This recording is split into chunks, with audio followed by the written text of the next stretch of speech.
Lo único que sana es el amor.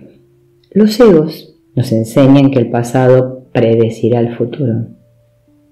Debido a ello, creemos que siempre estamos en peligro de perder todo lo que significa algo para nosotros. Pensamos que en todo momento podemos ser atacados, heridos, traicionados, abandonados y lastimados. El octavo principio de la curación actitudinal nos recuerda que son siempre nuestros pensamientos sobre el mundo los que nos causan molestia. El principio dice: podemos tener paz interior sin importar lo que sucede en el exterior. A pesar del caos, podemos elegir estar en paz, sabiendo que estamos conectados y sostenidos por nuestra pacífica y amorosa fuente. Nuestras experiencias pasadas nos hacen pensar con frecuencia que estamos solos y desamparados. El mundo se ve peligroso y nos sentimos frágiles y pequeños seres con poco o casi nada de control sobre nuestras vidas o las vidas de los que amamos. Es sorprendente que experimentemos miedo y confusión cuando contemplamos el futuro. Nuestros egos nos dicen que esa forma de ver es honesta e innegable y nos aconsejan ver por nosotros mismos e ignorar a los demás. Quiero que consideres la posibilidad de que el mundo que vemos está de cabeza y que lo que pensamos que es causa y efecto puede ser en realidad lo contrario.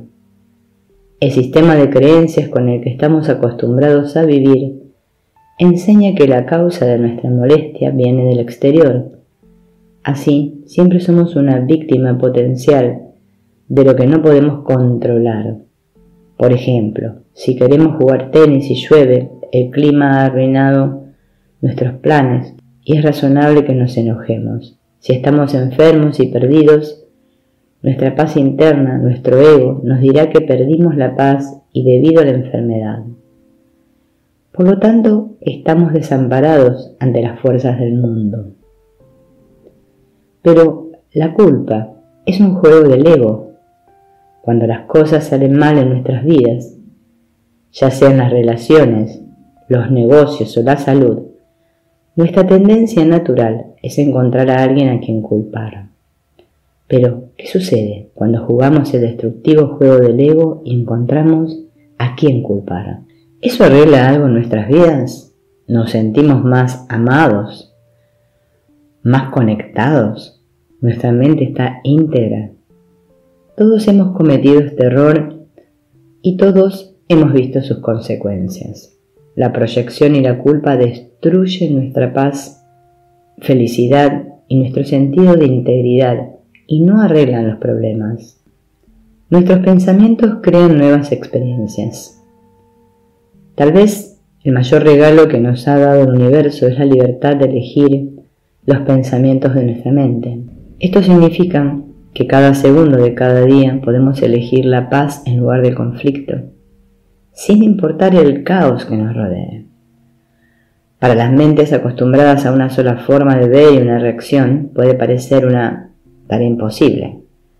Pero la hermosa verdad es que la única elección que estamos haciendo es entre la felicidad y la miseria.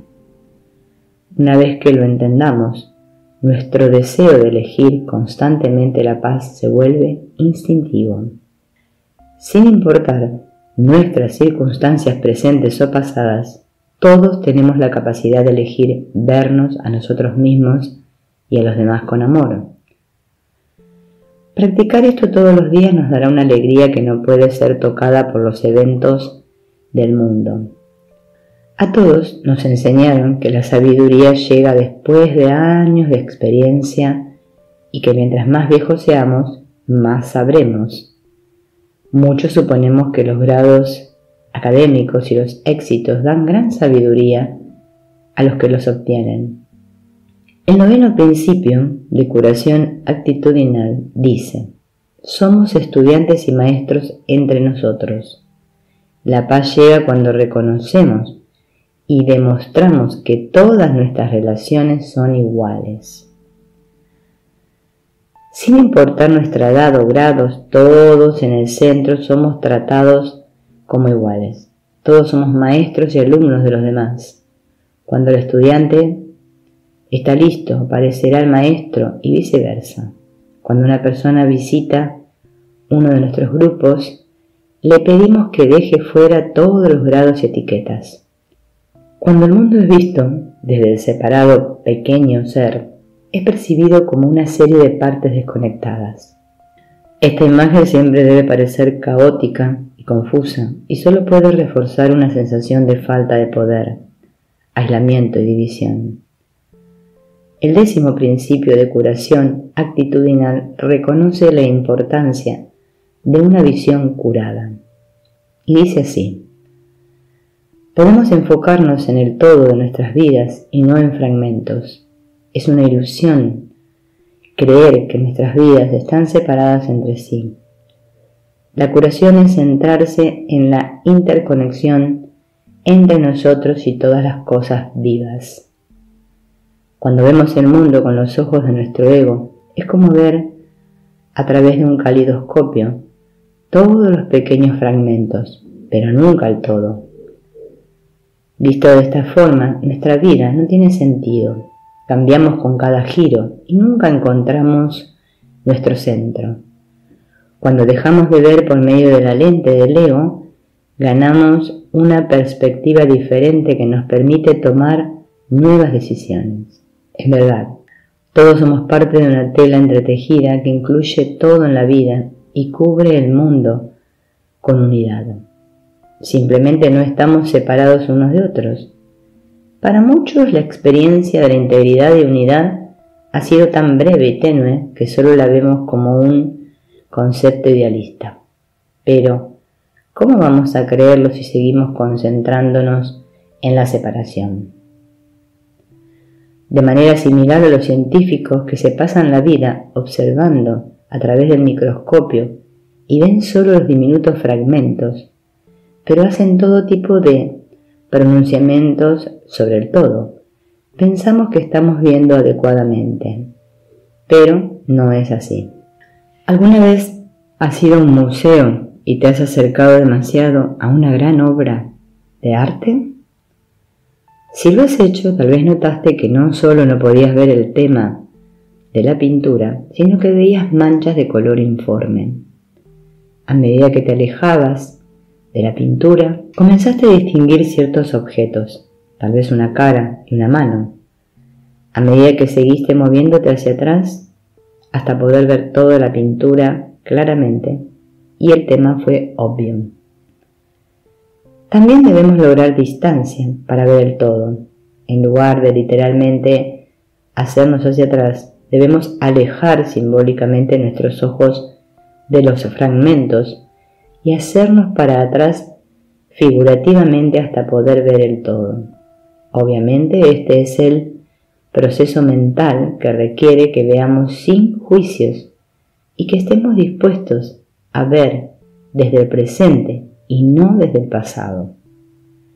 La mayoría hemos tenido la experiencia de conocer a una persona que nos ha descrito como enojada o no muy atractiva y sorprendernos porque esa no es nuestra percepción de esa persona. Es como si estuviéramos conociendo a una persona totalmente diferente y en realidad es así.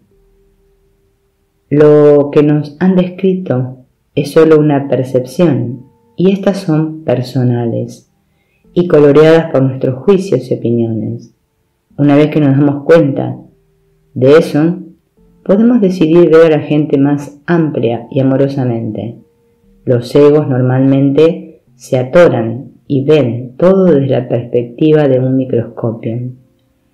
Cuando vemos de esta manera, es fácil magnificar las fallas y las diferencias.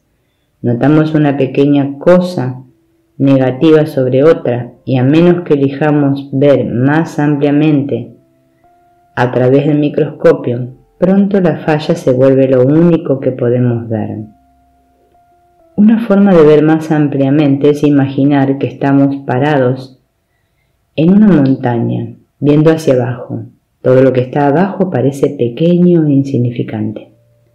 Es imposible elegir y obsesionarnos con los pequeños detalles. De hecho, podemos preguntarnos por qué permitimos a nuestros egos hacer tanto escándalo por cosas que no tienen importancia. Pensamos en escalar montañas tanto simbólica como literalmente. Las montañas representan dificultades abrumadoras y el logro de metas. Reconocemos que estar parados en la cima de una montaña nos da una excepcional visión, porque podemos ver hacia abajo y observar que todo está interconectado. Casi todos hemos tenido también la experiencia de volar sobre una ciudad o pueblo y ver lo que parece ser una perfecta y bien ordenada pequeña sociedad. Muchos de los astronautas que han visto la Tierra desde el espacio tuvieron una experiencia similar, y muchos de ellos expresaron esto en términos espirituales. Ya no veían la separación, veían el todo. Ya no veían países desconectados y en guerra con intereses diferentes. Veían una hermosa esfera azul perfectamente colocada y armoniosa. ¿Quién puede decir que la unidad es una ilusión simplemente porque estamos acostumbrados a ver fragmentos? Tal vez si supusiéramos una visión del todo, veríamos el todo. Otra experiencia común que muchos de nosotros hemos tenido es perder el sentido del tiempo, el espacio y hasta de nuestros cuerpos. Cuando nos sentamos en un concierto y escuchamos música bella, nos sentimos como si fuéramos parte de la música, los músicos y la gente que nos rodea. Tal vez es hora de reconocer y aceptar que estas experiencias de conexión son tan válidas, y yo diría más que nuestras experiencias de separación. Todos pensamos que nos falta algo y buscamos una pareja para que nos complete, algunos para llenar los agujeros que creemos que nuestro pasado ha creado, o tal vez como críticos con nosotros mismos por ser, digamos, tímidos, y buscamos a alguien que arregle esto. Nuestra pareja probablemente tiene necesidades similares y está buscándonos para que la completemos también. Obviamente, ambas personas desean ser un todo, pero las relaciones que se forman a partir de la necesidad de cada individuo siempre se fracturan porque no podemos completarnos a nosotros mismos al obtener una pieza faltante de otra persona. No somos rompecabezas que necesitan ser armados con otra persona. Pero mientras sigamos pensando de esta forma, buscaremos en el exterior a alguien para estar completos y nos decepcionaremos. Seguiremos viéndonos a nosotros mismos y a los demás fragmentados. De hecho, si nuestra relación fracasa con frecuencia, tendremos la sensación de que nuestra expareja se fue con alguna de nuestras piezas. Aunque estas relaciones de primero yo pueden parecer amor, son más bien un arreglo comercial entre dos seres separados que no pueden ver el todo en ninguna parte.